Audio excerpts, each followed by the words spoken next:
Mi estimada Vanessa, ¿cómo va? Dios te bendiga.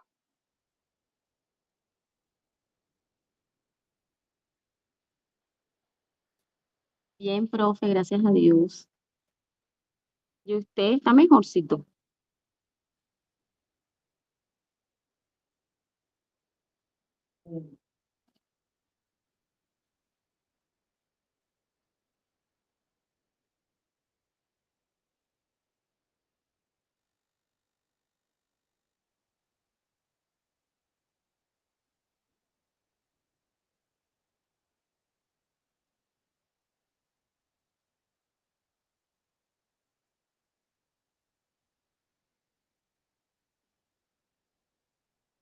Mi amigo Félix, ¿cómo va? Dios te bendiga grandemente. Buenas tardes, profe, ¿qué tal? ¿Cómo ha pasado? Vale, mi vida, ahí en proceso de separación, pero ahí vamos. Ustedes Hola, sí me esposo escuchan. mío. ¿Cómo estás, esposo mío?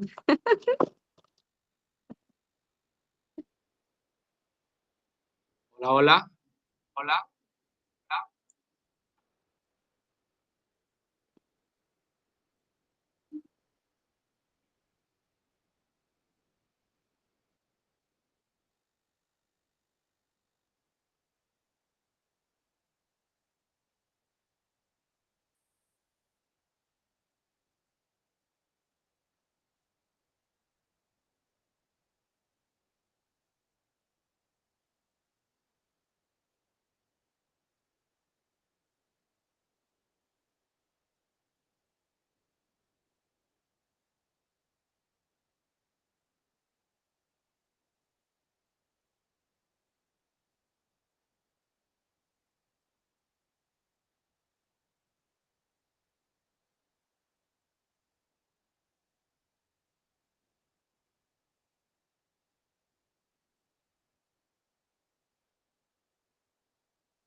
Me regalan un minuto acá.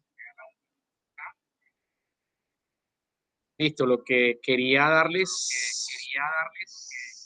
como apoyo, me regalan acá. Pico.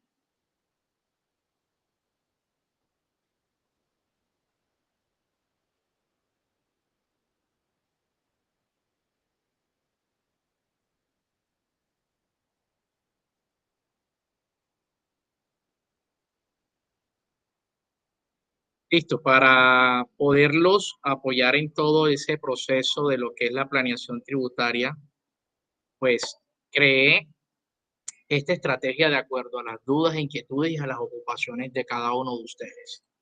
Nuevamente me presento, quien es el profesor Asdrúbal Díaz, contador público, especialista tributario, magíster tributario, eh, con alta experiencia, con ganas y deseos siempre de seguir aportando a cada uno de ustedes.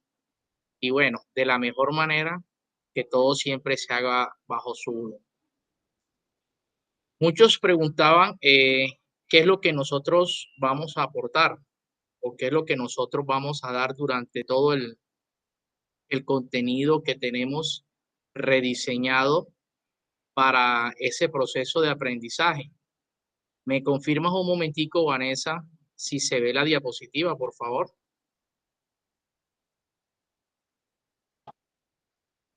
No, profe, ¿a dónde está? Ahí sí, profe. Ahí sí se ve. Ahora sí.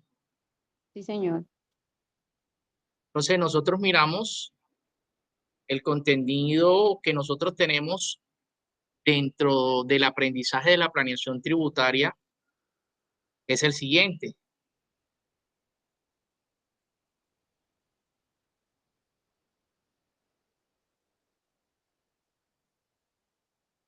Contenido de la planeación tributaria. Nosotros tenemos como primera unidad, como lo decíamos en el día de ayer, o en varias sesiones que hemos tratado sobre el tema de qué es la planeación tributaria. Entonces tenemos que tener el enfoque de la planeación tributaria como herramienta gerencial. Ese es el objetivo principal. El segundo objetivo principal son las fases de la planeación tributaria. Recordamos las debilidades, oportunidades, fortalezas y las amenazas que nosotros vamos a ir encontrando durante el camino. Y efectivamente, ¿qué estrategia, qué diseño vamos a tener como estructura para hacer esa planeación tributaria? El concepto de la planeación tributaria, mirábamos y observábamos que es un proceso constituido por una serie de actos o actuaciones lícitas del contribuyente, no ilícitas. Mirábamos que el enfoque cuando se escucha la planeación tributaria es evadir, eludir.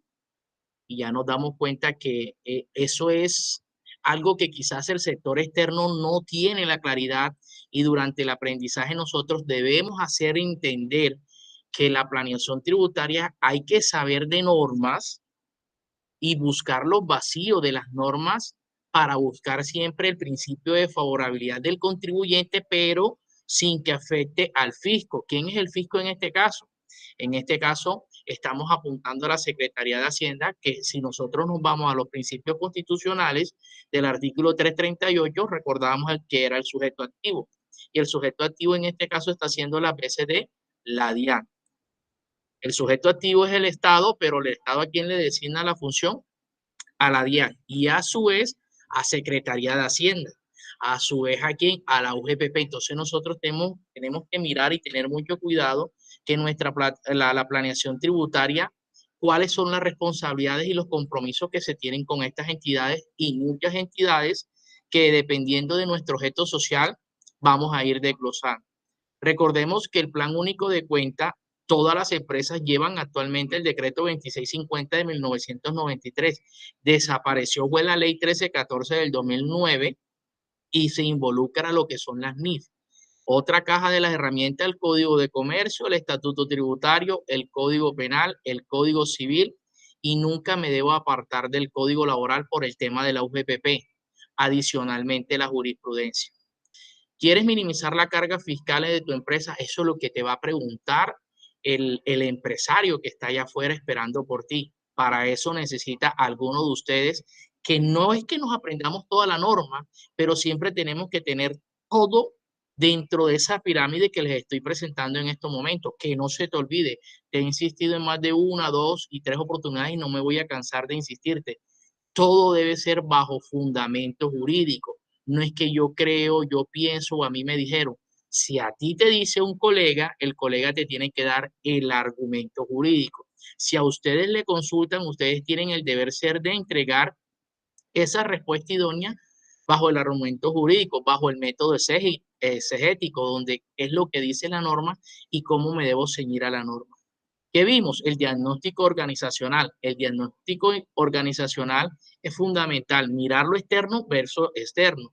El diagnóstico interno, mirábamos y observábamos cómo se encuentra la empresa actualmente. Entonces yo voy a mirar, a revisar que la empresa esté bien o esté al día o tenga muchas falencias en los procesos frente a esta población que nosotros miramos como empresa, que cómo está con los impuestos, cómo está con los proveedores, cómo está con las cuentas por cobrar, que en este caso las miramos como los clientes, cómo está el entorno laboral. Y cuando miramos el entorno laboral, es importante verificar que el contribuyente trabaje en equipo con su parte administrativa, la operativa. O sea, todos debemos trabajar articuladamente, aprovechar el tema de las redes sociales, aprovechar el marketing. Eso es en función del diagnóstico interno, pero yo cuando hago el comparativo del sector externo, nosotros miramos que muchas empresas venden muchas mercancías a crédito. Y si nosotros hacemos la planeación tributaria, tenemos que tratar de minimizar ese tipo de negociaciones de ventas a crédito. Utilizar estrategias como si pagas en efectivo, tienes algún descuento. Recordemos que todo está bancarizado por la bancarización, pero nosotros tenemos que mirar la estrategia de mirar y minimizar la carga fiscal del contribuyente. Lógicamente no va a ser una población masiva, pero sí tratar de, dentro de la estrategia, crear el hábito de recaudo, crear el hábito financiero Y uno de los mayores resultados que nosotros estamos observando en el diagnóstico del sector externo es recaudar el dinero inmediatamente, no tener mucha mercancía o estrategias de ventas a crédito. ¿Por qué? Porque la mercancía sale de la empresa y adicionalmente hay que cobrarla. Y muchas veces el cliente se molesta cuando le cobra. El otro dato importante que mirábamos ayer, que de quién era la responsabilidad solidaria y la obligación de preparar y difundir los estados financieros en una planeación tributaria. ¿Y qué encontramos? Que muchas veces creemos que la responsabilidad recae sobre el contador y por eso es la gran importancia de conocer la norma. La ley 222 de 1995 en su artículo 24 nos dice que la responsabilidad recae sobre ¿quién? Sobre los administradores. Y cuando miramos que los administradores es la misma función del gerente, es la misma función del representante legal.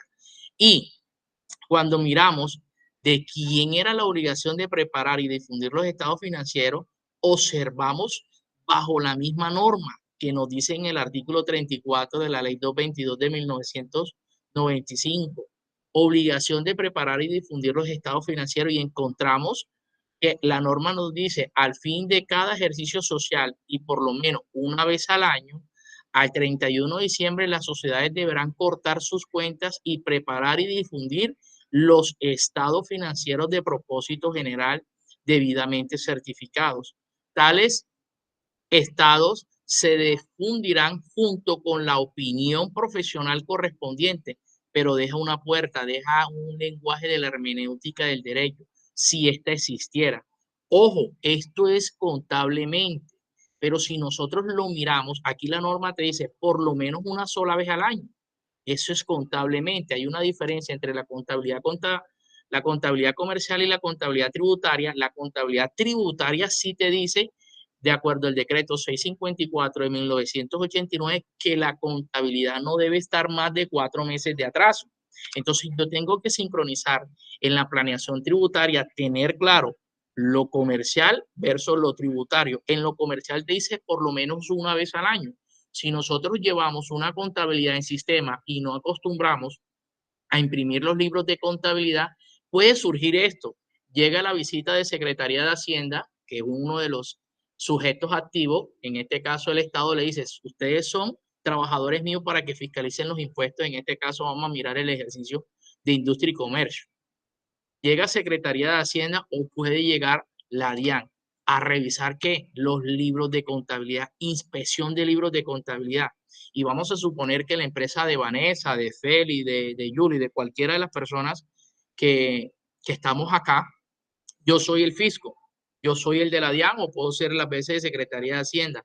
Voy y me presento no solo como funcionario de la DIAN, también tengo que tener el acompañamiento del policía Polfa. ¿Qué es el policía Polfa? Debe tener un brazalete aquí, así como cuando vemos al señor de la policía que dice tránsito, debe decir Polfa. ¿Qué dice la Polfa? Policía Fiscal Aduanera. Ese policía fiscal aduanera va a mirar ese procedimiento que va a hacer el fisco, que en este caso puede ser de la DIAN o puede ser Secretaría de Hacienda. ¿Qué va a mirar? Los libros de contabilidad, si se encuentran al día o se encuentran atrasados más de los 4 meses que nos dice el decreto 624 de 1989. ¿Qué puede ocurrir aquí, jóvenes? Si nosotros analizamos, yo llego a cualquiera de las empresas de ustedes y encontramos que la contabilidad está en el sistema, pero no la tienen guardada en un USB o un medio magnético. Ese tipo de empresas están sujetas a una sanción disciplinaria. ¿Por qué? Porque si, digamos, en el momento de la visita, estamos en la región Caribe o estamos en Colombia que padecemos de la energía, se va la luz y usted no tiene el derecho probatorio de tener esa información contable que el fisco va a verificar si está al día o está atrasada y se va esa energía, ¿cómo le va a demostrar al fisco que usted tiene su contabilidad al día? Entonces, la recomendación es no te quedes con el chip de la ley 222 de 1995, que los estados financieros versus impuestos deben estar sincronizados. ¿Por qué? Porque cuando tú presentas los impuestos, ¿cuál es la base? Los libros de contabilidad. ¿Y cuáles son los libros de contabilidad? Libro diario, libro mayor y balance e inventario y balance. Entonces, todo va enlazado. La contabilidad comercial y la contabilidad tributaria tienen dos situaciones muy separadas. Repito e insisto, tributariamente la contabilidad no puede estar más de 4 meses de atraso. Llegó el fisco y no hay energía. ¿Será que el funcionario de la DIAN o funcionario de Secretaría de Hacienda va a esperar a que llegue la luz porque usted en su empresa no tiene la información contable de esos libros de contabilidad en una USB o en un medio magnético o en una nube con tanta tecnología? ¿Cómo ese fisco va a verificar sí o no estás al día? Entonces toma los apuntes para que tú lo vayas teniendo en cuenta en ese aterrizaje que vamos a hacer del diseño de la planeación tributaria. ¿Quiénes deben intervenir en la planeación tributaria? Los contadores públicos, los abogados, los accionistas, los representantes legales, los gerentes. O sea, trabajemos todos armónicamente en equipo. Una de las ventajas que tienen cada uno de ustedes es que la institución le está dando herramientas muy fundamentales. Aunque no sean abogados, les están entregando materiales bajo los argumentos jurídicos para que sean utilizados en el momento oportuno o en el momento que, dependiendo de la situación, ustedes puedan defender al contribuyente. La evasión tributaria que miramos, que es una conducta ilícita del contribuyente, dolosa o culposa, consiste en un acto o en una omisión. Si nosotros recordamos lo que miramos, mucha gente de pronto no acostumbra a tener una planeación tributaria. Voy a colocar el ejemplo aquí, un mural donde yo, dependiendo de mi NIF, no con el dígito de verificación, sin el dígito de verificación, debo tener un cuadrito cuando me toca presentar el IVA, cuando me toca presentar la retención en la fuente, la autorrenta, la renta, la exógena, industria y comercio, cuando me toca renovar Cámara de Comercio. Es de ahí la importancia de la planeación tributaria, que yo todo lo tenga en una parte visible para que nosotros hagamos la memoria de manejar esos calendarios. Cuando manejamos esos calendarios tributarios, digamos que le tocaba presentarlo hoy, no coloque que le toque presentarlo hoy, coloque que le toca presentar el día 3, 4, 5 días con anticipación, porque el dueño de la empresa en muchas ocasiones no crea un hábito del ahorro para pagar los impuestos. Y cuando nosotros le entregamos, mire jefe, hay que presentar y pagar el impuesto hoy, por lo regular lo que nosotros observamos en la experiencia, no tienen el dinero para cancelar. Entonces, no es que sea como el concepto que miramos de una evasión o una omisión, sino que no tenemos una cultura fiscal. La simulación de los negocios jurídicos y el fraude jurídico y el incumplimiento tributario, nosotros tenemos que crear esa verificación de documentos contables versus tributarios, que nosotros de pronto no acostumbramos a. Te coloco un ejemplo. El contribuyente tenía que presentar el IVA, presentó el IVA oportunamente y no le agregó o le engrapó en la parte de atrás ese IVA presentado en la página Mujica DIAN con la firma electrónica y digamos que pagó por PSE.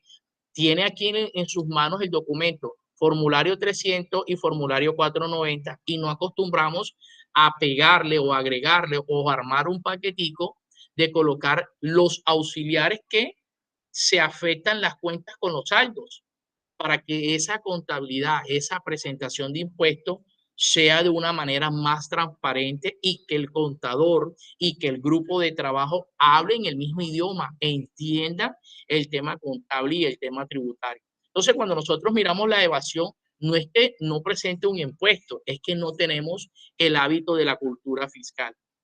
A la diferencia de la fiscalización en el concepto de elusión. Elusión es que yo debo aprovechar los beneficios fiscales, los alivios fiscales, los descuentos fiscales en materia tributaria. ¿Para qué? Para aprovechar esos vacíos, pasarlos al contribuyente y aproveche ese contribuyente el principio de favorabilidad.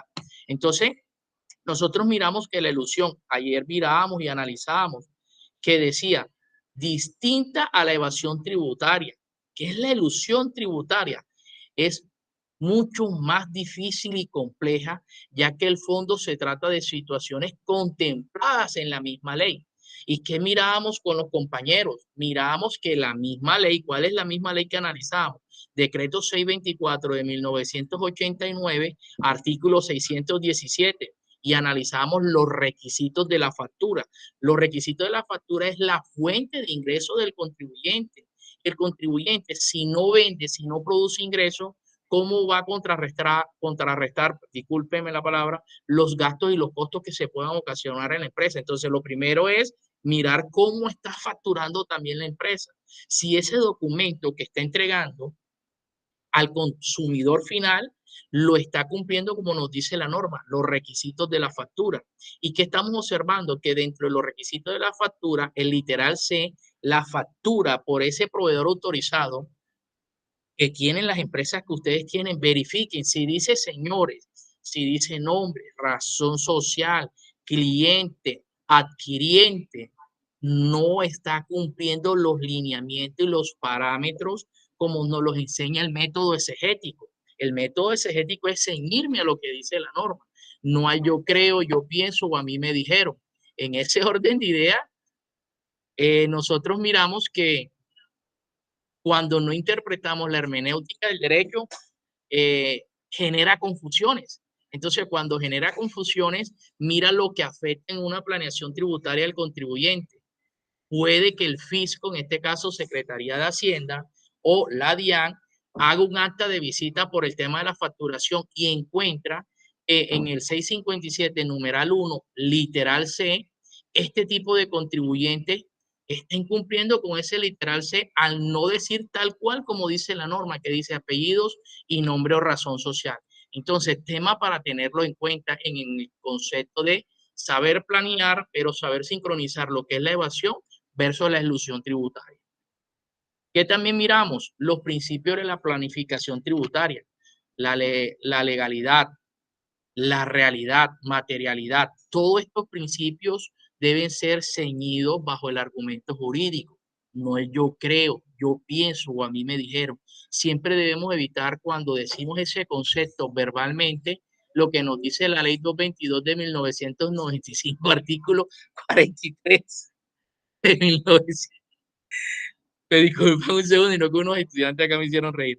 Ley 222 de 1995 del artículo 43, responsabilidad penal para el contribuyente que va de 1 a 6 años de prisión. Téngala en cuenta. Beneficios fiscales. Nosotros miramos el beneficio fiscal del decreto 624 de 1989, lo que nos dice la norma en el artículo 108, la generación del primer empleo. Miren los rangos de edades. Cuando es el primer empleo, están en el rango de edades de 18 a 28 años de edad. Cuando nosotros verificamos el RUT, algo muy importante, yo verifico el RUT es para ver qué responsabilidades tiene mi contribuyente frente al Estado, frente a la DIAN, Secretaría de Hacienda. No, en este caso vamos a mirarlo frente a la DIAN. Cuando yo miro el registro único tributario, no es que todas las actividades económicas las voy a cumplir, porque no, si no lo tengo en el registro único tributario, no veo la necesidad dentro de la planeación tributaria colocar otras responsabilidades que no tengo en el registro único tributario. Un punto muy importante acá, en los registros únicos tributarios hay empresas que son personas jurídicas que no son no responsables del IVA, pero no tienen la responsabilidad 53. Si su empresa, vamos a colocar el ejemplo, las propiedades horizontales, se me vino a la mente. Las propiedades horizontales no son responsables del IVA, pero en el registro único tributario no tienen la responsabilidad 53. Ese mismo modelo, evalúelo, rediseñe dentro de su empresa. Si son no responsables del IVA, actualicen el registro único tributario y coloquen la responsabilidad 53. Por eso la importancia de dejar todo por escrito en las planeaciones tributarias. ¿Qué también debemos tener en cuenta? Todas las actividades en Colombia están en la resolución 0114 del 2020 y nosotros miramos los reportes de las exógenas para las personas naturales y encontramos que dicen ingresos por terceros, otros ingresos. ¿Cuál será el código? ¿Cuál será el SUIT de ese tipo de fuentes de ingresos? Recordemos la relación de causalidad, decreto 624 de 1989, artículo 107. Si no tienes relación de causalidad, va a tener unos inconvenientes este tipo de contribuyentes. Cuando te digo que va a tener inconvenientes, anótalo, verifica cuando los ingresos que recibe tu empresa que estás diseñando la planeación tributaria no está legalizada ante la Cámara de Comercio, Secretaría de Hacienda o la DIAN, por colocarte el ejemplo, va a tener penalidades de acuerdo a la ley 2277 del 2022, artículo 69. Anótalo, si miramos el Código Penal, artículo 434b, la omisión de ingresos o colocar pasivos o costos inexistentes tiene una penalidad que más adelante te la voy a socializar. Todo este material, cada uno de ustedes lo tiene, simplemente que estoy haciéndoles el apoyo para que podamos interpretar lo que dice en la teoría versus lo que los está esperando en el sector externo. No podemos apartarnos del impacto de las NIF en los profesionales de la contaduría pública. Las empresas en el registro único tributario ya deben tener la responsabilidad 42. ¿Qué nos dice la responsabilidad 42? Obligados a, ¿me regalan un segundo?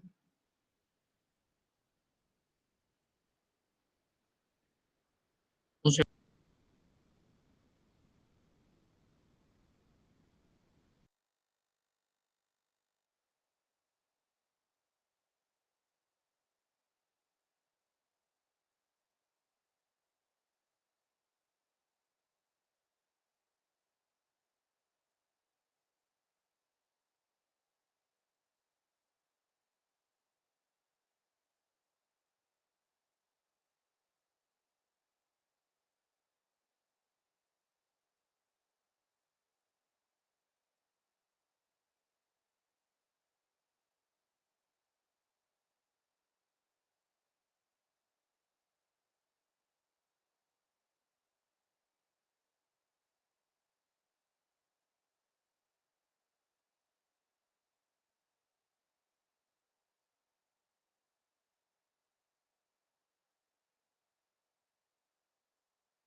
Dame un segundo y termino y yo te colaboro y te despejo la duda si está a mi alcance. No te preocupes. Dentro de lo que esté a mi alcance, yo les voy a despejar las dudas. Por mí no hay ningún inconveniente. Entonces mirábamos el tema de la ley 1314 del 2009, lo que son las NIF, que todas las empresas en el registro único tributario debe tener la responsabilidad 42. Y cuando nosotros miramos la responsabilidad 42, dice obligados a llevar contabilidad.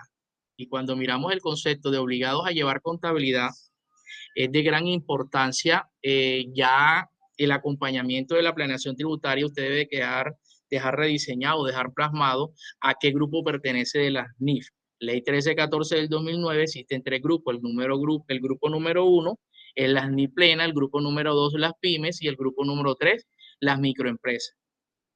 Nosotros miramos que dentro de esto es importante conocer los marcos normativos, recordarlo, porque yo sé que cada uno de ustedes lo tiene, pero sí es importante que en las empresas la contabilidad ya se maneje bajo estos parámetros y bajo estos principios.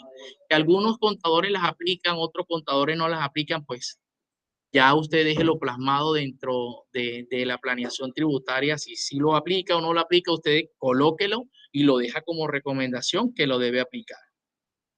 Cuando nosotros miramos el impuesto de industria y comercio, nosotros tenemos que tener aquí como estrategia. Muchas veces el contribuyente tiende a confundirse que si no lo presento bimestralmente, yo debo pagar una sanción. El que prima para el Estado en temas de Secretaría de Hacienda es el anual. Si usted analiza, usted presenta 6 bimestres, 6 periodos. Enero, febrero es el primer periodo. El segundo, marzo y abril. Tercero, marzo, abril, mayo, junio, julio, agosto, septiembre, octubre, noviembre, diciembre. Estos 6 periodos van a cruzar con la misma información del anual, que ese es el que nos dice la norma dentro de la ley 14 de 1983. Dentro de todo esto, nosotros miramos que el concepto y dentro de la estrategia como tal, si a mí se me olvidó presentar el impuesto de industria y comercio bimestralmente, espere el anual y déjelo ahí como una nota, digamos, como estrategia para cuando se den estos casos y no pague la sanción por extemporaneidad. ¿Qué también tenemos? Que en ciertos momentos, de acuerdo a la ley 1819 del 2016, en su artículo 344, el gobierno sacó un formulario a nivel nacional, se llama Formulario Único Nacional de Declaración y Pago del Impuesto de Industria y Comercio. Dentro de ese impuesto de industria y comercio lo quieren manejar así como se maneja los de la DIAN, pero eso salió y no se ha cumplido porque cada jurisdicción presenta, cada Secretaría de Hacienda en su defecto va manejando internamente como lo han venido desarrollando tradicionalmente. La firma del contador en este tipo de impuesto de industria y comercio, que nunca se te olvide. Mira el acuerdo debe coincidir con lo que nos dice el decreto 624 de 1989 en su artículo 596. Si llegase a cumplir las bases fiscales por concepto de patrimonio, por concepto de ingresos brutos del tema de las 100.000 VT, va y es necesario la firma del contador. Entonces, miremos el contenido de la declaración de renta en el artículo 596, te va a indicar cuándo sí y cuándo no va a firmar el contador. En el tema de la autorrenta, nosotros miramos que cambió la tarifa de 0.40 a 0.55 bajo el decreto 0242 del 29 de febrero del 2024. Buenas tardes para todos, bendiciones. ¿Cómo van? Pero pareciera que se hubiesen puesto de acuerdo, ¿no? Hombre, no diga examen porque se condiciona mentalmente. Un trabajo en equipo. Entonces me regalan ahí ese break y yo les doy el apoyo ahora. Cuando nosotros miramos el hábito de cuáles son los gastos en la planeación tributaria, yo tengo que mirar cuáles son los gastos. Se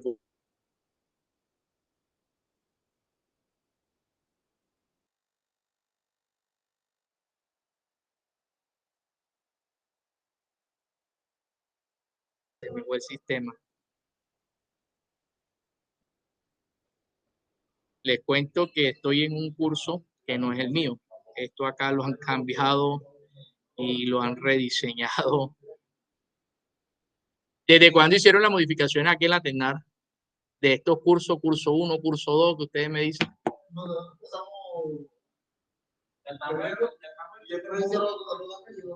Qué chévere, me alegra conocer otros profesionales de las otras disciplinas. Entonces, miren que los gastos yo los voy a verificar y confrontar frente al tema de la planeación tributaria. ¿Qué es lo que uno mira en la planeación tributaria? Ingresos versus gastos y versus costos. Cuando nosotros miramos gastos, hay gastos fijos. Por ejemplo, el arriendo es fijo. La energía sí es variable. El servicio de teléfono es fijo.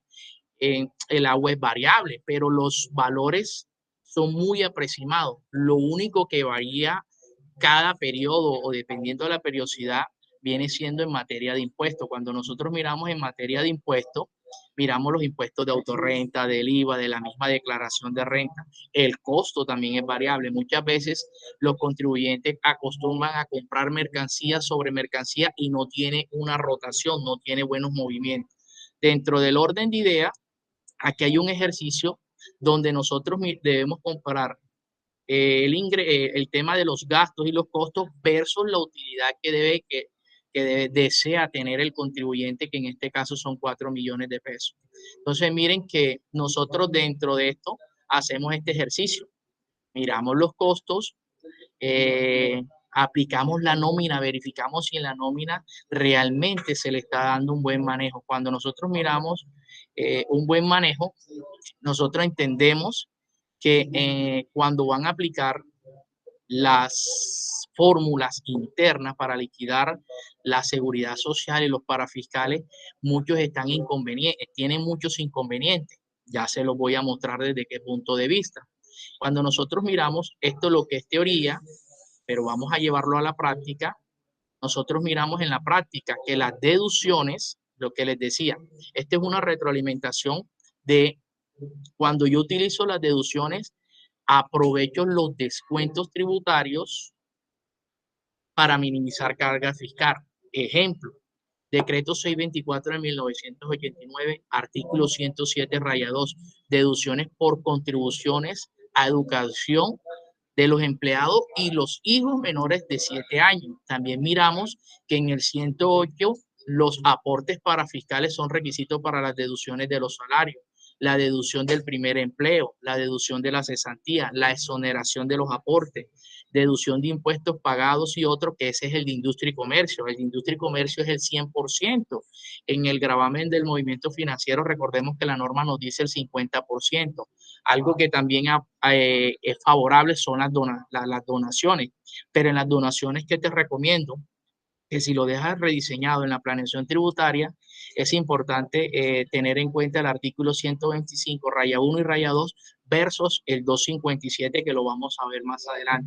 Miren que actualmente ya desapareció la deducción por inversión en el tema de el desarrollo tecnológico. La ley 2277 del 2022 en su artículo 96 lo eliminó. Entonces, fíjense que es un tema muy condicionado donde nosotros, si aquí les voy a presentar cómo es el tema de las donaciones, nosotros miramos que con donación y sin donación, cuando nosotros miramos la renta líquida de la compañía XYZ tasas, sin donación son 3 millones. Con el tema de la donación, ambos tienen los 3 millones. Si le aplicamos el artículo 240, el decreto 624 de 1989 nos dice que la tarifa es por el régimen ordinario el 35%. Si usted multiplica 3 millones por el 35%, ambos tienen el mismo resultado. Pero cuando existe una donación, en este caso Fundación ADR, esos 500.000 pesos,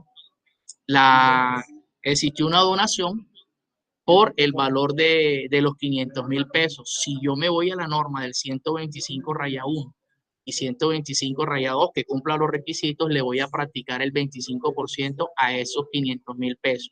Al resultado de los 125.000, yo lo multiplico ya por el régimen ordinario, artículo 240, y me va a arrojar como resultado los 44.000 pesos.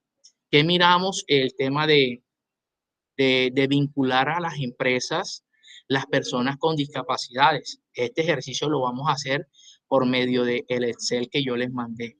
Nosotros miramos que de acuerdo a la ley 361 de 1997, en el artículo 24 y en el artículo 31, también hay un beneficio fiscal, pero esto lo vamos a hacer en un ejercicio bajo el Excel para que cada uno de ustedes. En este tema de las nóminas, fíjate que uno de los descuentos tributarios, si la empresa cumple con el decreto 624 de 1989 en el artículo 114 raya 1, se va a exonerar del 8.5% en salud, del SENA al 2% y del 3% de ¿qué?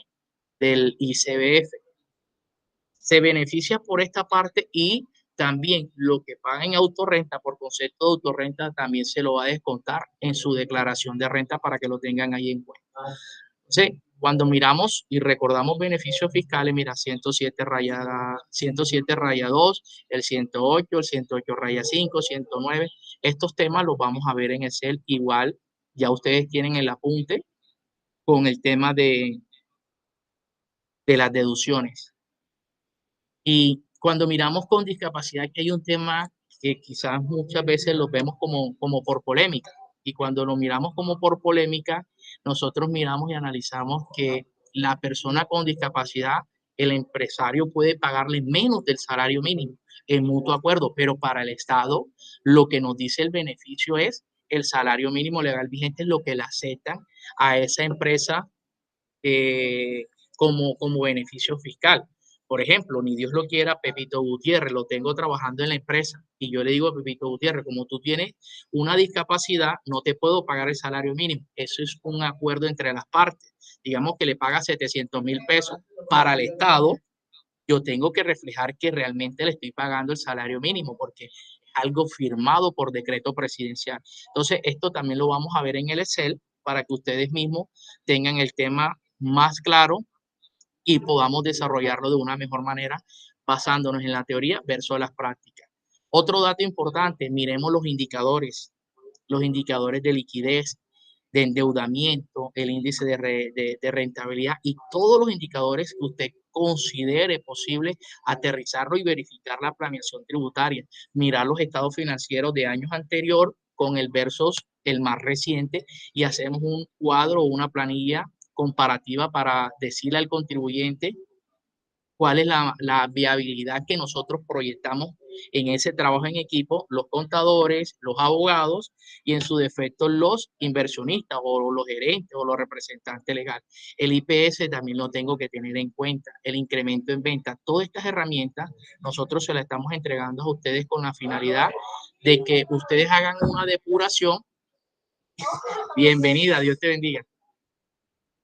¿Cuál es la dirección de aquí de la tienda? Pero aquí queda cerca una bomba. ¿Cómo se llama la bomba? Pero la bomba la Amparo, lo que llaman. ¿Y la bomba Amparo cuál es?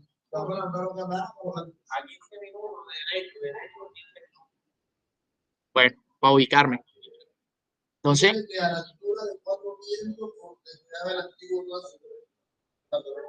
Ok, vale. Ok, gracias. Lo que pasa es que estoy en otro salón y es el de al lado.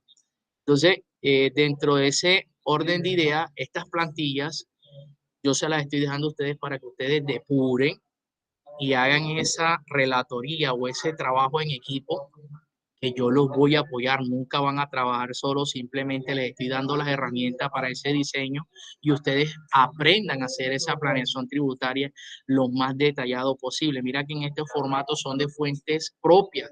Mirar qué periodo, qué fecha, cuál es el número del formulario que están presentando y están pagando oportunamente. Estas son herramientas que dentro de la planeación tributaria deben quedar plasmadas. Entonces, cuando usted está haciendo un trabajo de planeación tributaria, todo esto y mucho más, por eso les estoy hablando en términos generales, debe quedar plasmado ahí. Que si lo utiliza, los aplausos. Si no lo utiliza, pues vaya y venga. El flujo de caja.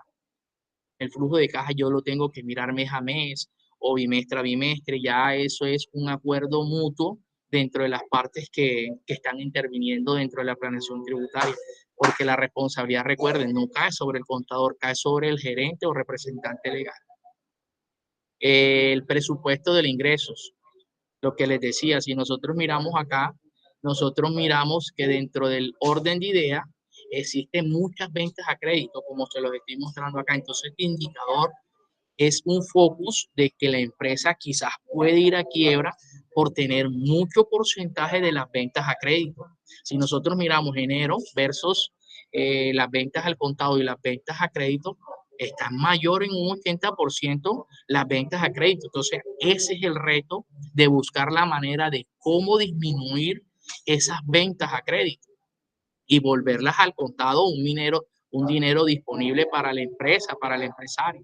Entonces, miren, dentro de todo lo que les he dado y que les estoy aportando, ese es prácticamente el diseño que nosotros debemos enfocarnos en la planeación tributaria. Mirar qué impuestos debe presentar las empresas, cuáles son las responsabilidades, digamos, frente a la DIAN, Secretaría de Hacienda, VPP, a la Cámara de Comercio, y dependiendo del objeto social, cuáles son las responsabilidades que tiene el empresario, partiendo dentro del objeto social. Aquí tenemos el calendario tributario. No te preocupes, yo sé que ustedes son de qué, de derecho, ¿cierto? No te preocupes. Entonces, dentro de esto que te estoy mostrando, mira, observamos la declaración del IVA, el tema de cuándo le toca presentar y los periodos.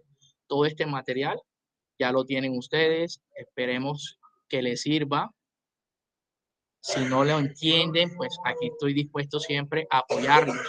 Divídanse, subdivídanse. Bueno, esta persona va a mirar las responsabilidades que tiene la empresa frente a lo contable, a lo tributario, a los impuestos territoriales. Miremos jurisprudencia civil y penales para que no solo una persona haga una sola planeación tributaria. Aquí hay que trabajar en equipo, no es que va a ser una sola persona que va a hacer la planeación tributaria, por eso se subdividen los trabajos y las cargas para que cada uno de ustedes lean, analicen, interpreten la norma, cojo la norma, la copio y doy la recomendación. La clave está en la recomendación que nosotros le damos al contribuyente y buscar las palabras idóneas, las palabras más puntuales y delicadas para que llegue ese mensaje de una buena manera, de una buena forma al contribuyente. Entonces, aquí tenemos este trabajo. Mire que dice aquí República de Colombia, nuestra institución, diseño de planeación tributaria para el efecto fiscal en optimizar el flujo de caja en la empresa. Mira, vamos a hacer una planeación tributaria en este modelo en una empresa de consultorio médico para consulta externa. Vamos a mirar cuáles son las responsabilidades de este tipo de empresas. Por eso hemos subdividido el grupo de Sol, por colocar un ejemplo, con su grupo de personas que la van a ayudar a investigar. Lógicamente no van a trabajar solos, yo voy a estar acompañándolo a ustedes. Otro grupo que va a mirar el otro aprendizaje es las empresas en el sector salud. En el sector salud nosotros estamos mirando que muchos profesionales de la salud los están obligando a que facturen por el tema de los RIS, por el tema de los ADRES. Entonces, miramos todo ese aprendizaje, lo que cada grupo investigue con el acompañamiento mío como docente, vamos a socializarlo en una próxima clase. Por eso, en mutuo acuerdo, Félix, ¿estás ahí?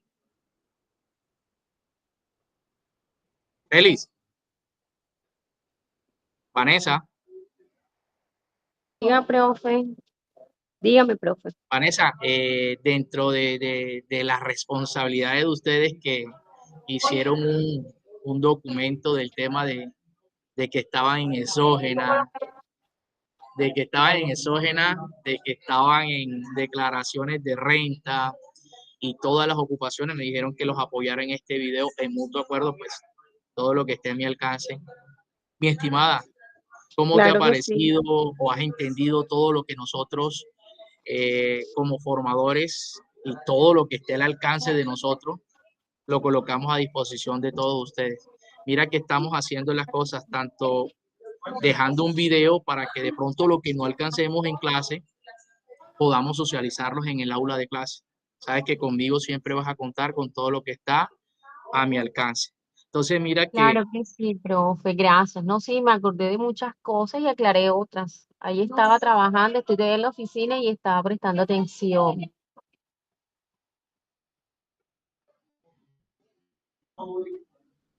Vane, me vas a disculpar la vida, pero no te escucho casi. Te pido disculpas porque Profe, es que ¿por estoy acá en la qué? TENAR, Ah, porque están. aquí Ah, dividieron los bueno. salones y yo estoy en Ah, un salón de Derecho Procesal, me dijeron los estudiantes. Entonces, no sé, ya me ok. voy para el salón de nosotros y allá pues me puedes preguntar todas las dudas o inquietudes que tú tengas, ¿oíste?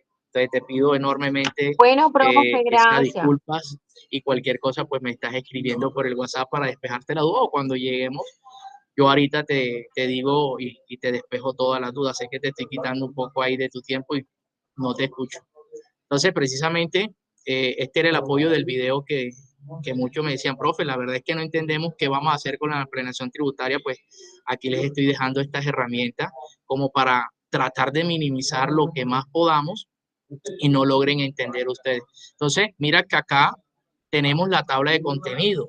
Vamos a hacer una introducción, una entrevista al gerente general. Yo les voy a dar ese modelo, una carta de solicitud, una encuesta del manejo de los impuestos de renta. Por ejemplo, cómo manejan los impuestos, un planteamiento del problema de investigación, descripción del problema de investigación, formulación del problema, el objetivo general, el objetivo específico, la justificación, el marco de referencia del proyecto de investigación, antecedente de la investigación, marco legal o teórico, la Constitución Política de Colombia de 1991. Punto muy fundamental, el artículo 95, que ya lo mencionamos, es deber de todo colombiano contribuir con el financiamiento del Estado. El artículo 338, donde nos dice los 5 elementos sustanciales. Si nosotros encontramos en la planeación tributaria todos los impuestos en Colombia tienen que cumplir esos 5 elementos sustanciales. También miramos la norma del decreto 624 de 1989, todo lo que hemos mirado de las deducciones que podemos apoyarnos en esta planeación tributaria y las reformas tributarias. Nosotros estamos mirando como una reseña desde la ley 1819 del 2016 hasta la presente, qué cambios han tenido, qué cambios normativos han tenido. Dentro de la tabla de contenido, la metodología, el impuesto de renta, retenciones en la fuente, autorrenta, exógena, conciliación fiscal, industria y comercio, la UGPP. Cuando miramos la UGPP es ver, hacemos un simulacro de los tipos de contratos, porque podemos encontrar que la empresa tenga un contrato por prestación de servicios profesionales como independiente. Recuerda que ese tipo de contratos por prestaciones de servicios independientes o por OPS, el riesgo es que ese tipo de contrato el trabajador no debería tener una subordinación, no debería tener un horario. Entonces son temas de cuidado que nosotros debemos dejarlo ahí plasmado para que nosotros lo tengamos en cuenta. De hecho, en este tipo de contratos, el mismo trabajador tendría que pagarse la seguridad social y los parafiscales. No, en este caso la seguridad social. ¿Ves? Ahí ese tema lo vamos a debatir. Ingreso no constitutivo de renta, si lo es necesario, de acuerdo al tema de investigar los costos. Cuando miramos los costos es verificar si la facturación de compra cumple con el artículo 617 del decreto 624 de 1989. Recordemos las deducciones, las rentas exentas, si se hace necesario de acuerdo al tema que tienes asignado. Aquí te recuerdo los alivios fiscales, los descuentos o los beneficios tributarios, el tipo de investigación, el diseño de la investigación, objetivo, el objeto social, el logotipo, o sea, hacer un trabajo chévere donde vamos a articularlos en mutuo acuerdo. Quizás los tiempos, nosotros tenemos 12 horas nada más, pero créanme que me estoy pasando de las 12 horas si ustedes se están dando cuenta, tanto presencial como virtual, pues independientemente que me pase, pues todo lo que esté a mi alcance siempre va a estar a la disposición de cada uno de ustedes porque amo la academia y amo la institución. En la misma tabla de contenido, sujeto de investigación frente, lo que miramos, la responsabilidad que se tiene ante la DIAN, Cámara de Comercio, Secretaría de Hacienda, la UGPP y otras entidades que sean pertinentes, los hallazgos, las recomendaciones. De acuerdo a los objetivos, usted va a dar la recomendación, que es lo que usted le recomienda al contribuyente dentro de su planeación tributaria. Eh, bueno, Lo importante aquí es que hagamos un trabajo en equipo y de la mejor manera. Dejar por último las referencias bibliográficas. Entonces, esperemos que todo este tema y todos estos casos pues les hayan servido de cada uno de ese valor agregado a, al aprendizaje de ustedes. Aquí les dejo de pronto una pregunta para que siempre hacemos el ejercicio de qué posibles preguntas nos hace el sector externo. Entonces, para mí ha sido un placer, Vanessa, Félix y los que se lograron conectar pidiéndome para dejar un poco bien claro qué es lo que queremos y qué es lo que pretendemos en este aprendizaje. Bueno, Dios me los bendiga grandemente y esperemos encontrarnos en una próxima oportunidad porque ya ahorita va a comenzar la clase, son las 4:59, comenzamos ahorita ya tipo, ¿qué? 6:30, dependiendo el horario que vaya llegando en este 10 de mayo del 2024. Dios me los bendiga grandemente. Chao, profe, gracias.